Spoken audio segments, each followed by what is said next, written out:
Faz tempo que eu não ligo a câmera do computador, mas vou tentar falar as coisas que eu vim falar. Tem uma cena de Sonhando Acordado que começa o filme, pá, aí ele faz aquela viagem do sonho, aí depois ele começa a tocar a banda, aí ele fala, the band is playing and they got a super swing. Oh man, Duke Ellington. Aí ele fala que ele conversou com o Duke Ellington e tal. Aí o pai dele fala, o quê? Esse é um pato? Esse é um pato? Esse é um pato Wellington? Aí ele, no dad, it's a duck. Sorry dad, but you're dead. You've lost the battle to cancer. Eu tô sem graça de fazer isso pra frente do computador. Quem sabe eu me habitue. Bom, eu vi uns vídeos de Clóvis esses dias e ele tava falando de como a gente tem que... das ideias de Platão, se não me engano. Não, de Nietzsche. Esse ponto são as ideias de Nietzsche. Que é muito importante pra você saber qual é a sua na vida, sabe? E daí você vai guiar a sua vida com base nisso, né? E é isso, velho, sabe? Eu fiquei pensando no que me dá essa ligação com a vida, sabe? Eu gosto muito de conversar com as pessoas, acho que tem muito a ver com isso, de certa maneira, mas quando falava do trabalho, como o trabalho de ser professor era o que ele sentia que era dele na vida. Aí, e ele sempre dá exemplo quando ele fala de ensinar pra ele que desde que ele era criança, sabe? Ele sentia quando ele ia apresentar um seminário, que ele sentia o poder e a potência exatamente quando ele estava ensinando as pessoas, sabe? E quando eu penso em mim, sabe? Tipo, que eu penso em ser professor e etc. E acho que eu tenho habilidade para isso. Me ocorre às vezes que eu não seja a melhor pessoa para explicar as coisas, que tenha gente que explica melhor do que eu, mas eu acho que a maior parte das pessoas não entende tão bem quanto eu para explicar, ou seja, acho que vale a pena fazer esforço para explicar para as pessoas e acho que eu consigo aprender realmente, mas eu tenho que me dedicar e tal. E diferentemente dele, as apresentações no colégio para mim eram sempre ansiogênicas e tal. Diferente de discussão, né? Quando é discussão eu vou assim com... E é aí que tá minha potência máxima, eu acho. Ou muito da minha potência de vida tá nessa viagem de conversar e discutir ideias, sabe? Mediar discussões entre ideias diferentes e tal. Eu gosto muito disso. E acho que eu tenho um bom entendimento das coisas, ou seja, acho que eu tenho muita coisa para fazer isso dar certo, né? Mas aí eu me peguei hoje, ontem, sabe, tipo, muito animado com resolver uns exercícios de matemática, sabe, de lógica, que eu gosto disso, sabe. Aí eu fico pensando, né, tipo, porra, e o vídeo já serviu pra isso, né, de pensar, e aí, velho, qual é a minha nessa? Porque eu tenho várias ambições, né, tipo, de transformação social e etc. Tipo, minha vida tem que estar associada a isso, imagino, de alguma maneira. Eu não consigo ficar simplesmente na repetição de padrões e tal. Tipo, eu me pego numa... Porra, é complicado no mundo atual, o meu... Aí na vida tá associado a quê? Tipo, a conversa, sabe? A discussão de ideias e tal. E a pensamento, sabe? Eu acho que eu penso bem, sabe? Que eu consigo pensar com diferença, etc. Mas, ao mesmo tempo, eu sinto que eu preciso me dedicar, sabe? Porque senão isso se torna... Vai parecendo que é menos, sabe? Tipo assim, porque eu sei que eu tenho dificuldade de explicar as coisas, mas eu gosto muito do exercício de fazer. E eu acho que quando eu me preparo, que às vezes que eu me preparei na vida, foi bom, sabe? Porque tem tantas coisas aí associadas a imagem que eu tenho e ao meu não ficar à vontade, sabe, quando eu estou explicando as coisas, que aconteceram ao longo da vida, mas eu acho que há muita chance de ser isso. Assim como e tem a ver com lógica, sabe? Tipo, porque eu acho que eu entendo, eu gosto de lógica porque eu acho que eu entendo as coisas, sabe? Eu tenho essa capacidade de entender bem as coisas e entendendo para explicar, lembrando da frase que uma professora minha, Carlota, me ensinou. Aí ela falou que quando você aprende alguma coisa, mal que mal, com o sotaque espanhol dela, que você vai saber explicar. Mal que mal, você vai saber explicar. E eu acredito muito nisso, sabe? E acho que mesmo eu, posso ter ideia, tipo, do quadro de professores e etc. Acho que mesmo se eu não aprender a conseguir ter uma didática muito boa, eu serei um bom professor, sabe? Melhor do que se outro estivesse lá no final das contas. Porque eu acho que é uma profissão muito delicada e uma coisa que as pessoas não têm tanta dedicação quando acham que precisa. E o último ponto que eu queria tocar, depois do The Kellington Man, é que eu queria explicar. Eu não sei se eu vou levar isso pra frente, mas eu gostei de ter explicado pra cara e eu gostaria de explicar. Eu vou tentar usar os recursos imagéticos para explicar a onda. Eu vi um vídeo de um youtuber gringo que falava que o nome dele era Matemática.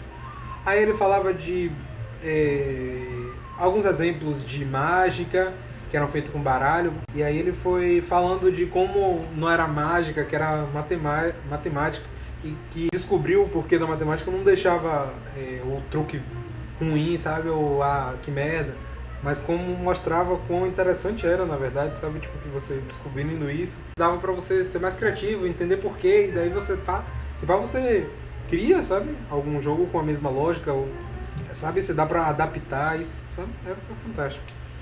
Depois de ter falado de alguns truques, ele falou de uma questão de análise combinatória, né? Ele falava basicamente do número de possibilidades através da análise combinatória, do número de possibilidades que um baralho tinha, né? Que um baralho é coisa que todo mundo carrega, super acessível. A quantidade de possibilidades que um baralho carrega. Ele estava falando do número de configurações possíveis de um baralho, ou seja, configuração sendo entendida por como cada baralho fica, o baralho inteiro fica cada vez que você muda qualquer carta. Ou seja, por exemplo, você pega um baralho com os 4 naipes, coração, espada, florzinha e balão. Cada naipe contendo 13 cartas, 13 vezes 4, 52. E dessas 13 vem na ordem exatamente. Ás, pá, pá, pá, pá, pá, depois o Ás daqui, pá, pá, pá, pá, pá, depois o Ás do outro naipe, pá, pá, pá, pá, Ás do outro naipe até o final. Se você pegar esse primeiro Ás e botar embaixo, já é uma configuração nova. Ou seja, é uma configuração. Se você pegar esse Ás e botar cá, se você pegar já é outra. Se você pegar uma carta diferente e botar já é outra, sabe? Contando o número de possibilidades que isso é 52 fatorial, que é aquele 52 com uma exclamação. Seria 52 vezes 51 vezes 50 vezes 49 vezes. Ou seja, é um número bem grande.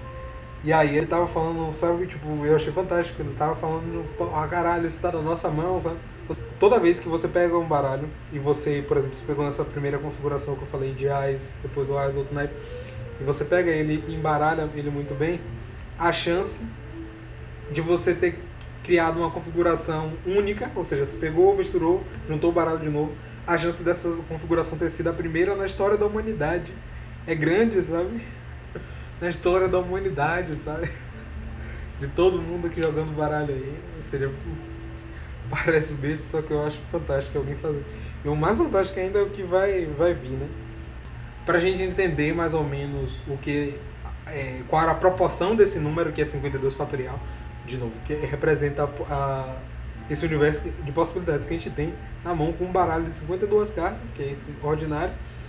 Aí ele dá esse exemplo de desde o início da formação da Terra, que foi 3 bilhões de anos atrás, ou 7 bilhões de anos atrás, se um ser humano, a cada segundo, desde 7 bilhões de anos atrás, se a cada segundo você desse uma configuração nova de baralho, ou seja, você nem teria o tempo de embaralhar, só a cada segundo você fizesse uma configuração nova, até hoje você não estaria nem perto de ter feito as configurações possíveis de um baralho.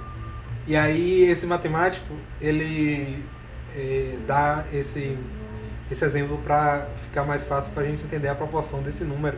Aí ele fala, se você, ao invés de configurações novas de baralho, que seria 52 fatorial, se fosse em segundos, ou seja, cada segundo equivaleria a uma configuração nova nesse exemplo que ele dá. Pronto, mas no exemplo dele é segundo, lembrando que só é para entender a proporção do número. Aí pronto, vamos lá ao exemplo do matemático. Imagine a linha do Equador, que fica bem no meio do globo. Imagine que a Terra é plana e de que essa pessoa do exemplo pode andar por cima do oceano, sabe? Tipo assim, é um exemplo só para entender. Nesse exemplo, este ser humano que está parado em qualquer ponto do Equador, ele vai bater no cronômetro para iniciar o tempo. Aí ele bateu no cronômetro, aí ele espera 1 bilhão de anos e depois dá o primeiro passo. Depois que ele deu o primeiro passo, ele espera mais outro bilhão de anos para dar o segundo passo. Aí depois, outro bilhão de anos para dar o terceiro passo. Aí depois desses não sei quantos bilhões que vão ser necessários de passos e de anos, a cada volta que ele der no planeta Terra, nesse ritmo de 1 bilhão de anos por passo, na linha do Equador, ou seja, dando uma volta no planeta inteiro, ele vai pegar e fazer o quê? Tirar uma gota do Oceano Pacífico e separar. Aí ele vai de novo. Fez a volta inteira no mundo, ele vai, pega uma gota do Oceano Pacífico, sendo que essa volta de novo tem o tempo de espera desse bilhão de anos. Ou seja, fez outra volta, tirou uma gota do Pacífico. Fez outra volta, tirou outra gota do Pacífico. Depois que o oceano tiver nesse ritmo, lembrando, depois que nesse ritmo o Oceano Pacífico estivesse vazio, completamente vazio, ele ia fazer o quê? Botar uma folha de papel deitada no chão. Pronto. Daí ele pega a água que ele separou, enche o Oceano Pacífico de novo. Aí depois ele faz outra volta, tira mais uma gota, faz outra volta. Aí quando ele encheu de novo o lugar lá que ele botou a água isolada, ou seja, ele esvaziou o Pacífico, ele vai lá, bota outra folha, são 2 folhas, ele joga de novo o mar para encher o Pacífico. Outra volta, ou seja, ele está fazendo aí devagar, paulatinamente, uma pilha de folha de papel.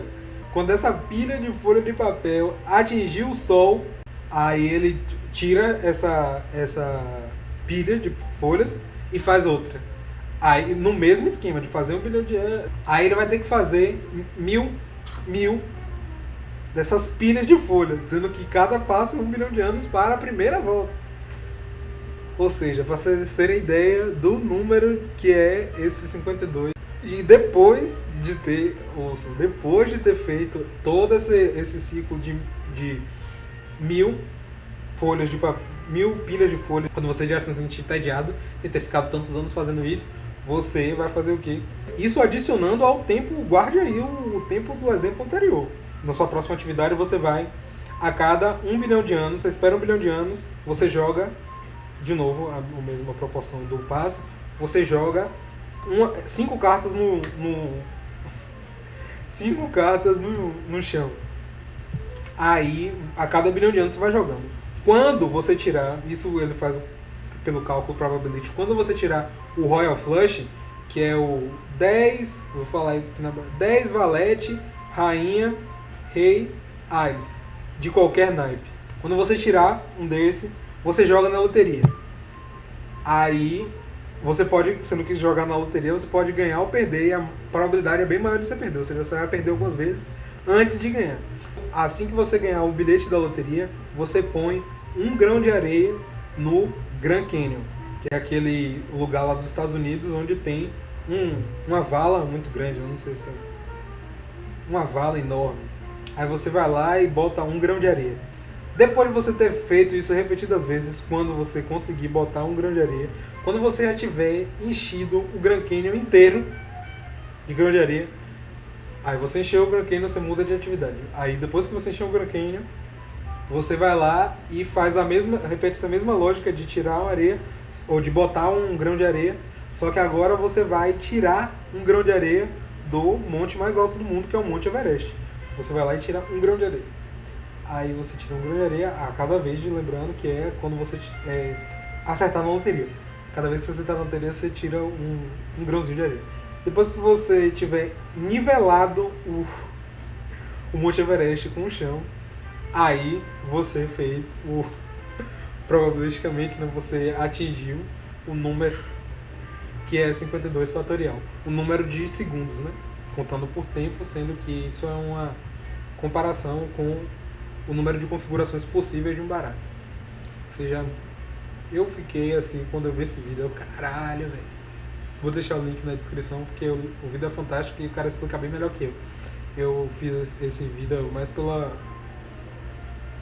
oportunidade de explicar aqui. Foi sem organização, não sei nem como vai sair o áudio, se vai sair bom. Eu acho que essa câmera é horrível, um quadro por hora. Mas enfim, eu vou postar esse vídeo no Chamos Caldas, vou editar ele amanhã, porque eu tô com um bocado de coisa pra fazer. Outra coisa que eu queria falar é isso. Eu tô pra fazer um relatório agora da iniciação científica e caralho, isso é uma merda pra mim, velho. Eu preciso me organizar, eu sinto muito isso. Porque essas coisas vão aparecendo assim, agora eu não sinto vontade de fazer nada, sabe? Eu sinto vontade de fazer os desafiozinhos do jogo de celular que eu tava fazendo, sabe? Porra nenhuma disso aqui. Mas enfim, eu vou postar no Chamos Caldas. Eu não sei o que isso vai virar, porque eu tinha... já pensava há algum tempo de fazer vídeo explicando algumas coisas pra treinar, sabe? Tipo, explicar algumas coisas que eu entendo ou alguns pensamentos. Eu vou ver o que eu vou fazer, se eu pego a câmera do meu celular, que é melhorzinha. Aí eu vou ver o que eu vou fazer, mas eu gostei de ter feito isso, o vídeo. Vou ver como vai ficar e aí eu vou ver o que eu vou fazer, se Clara topa fazer alguma coisa. Aí eu não sei, realmente.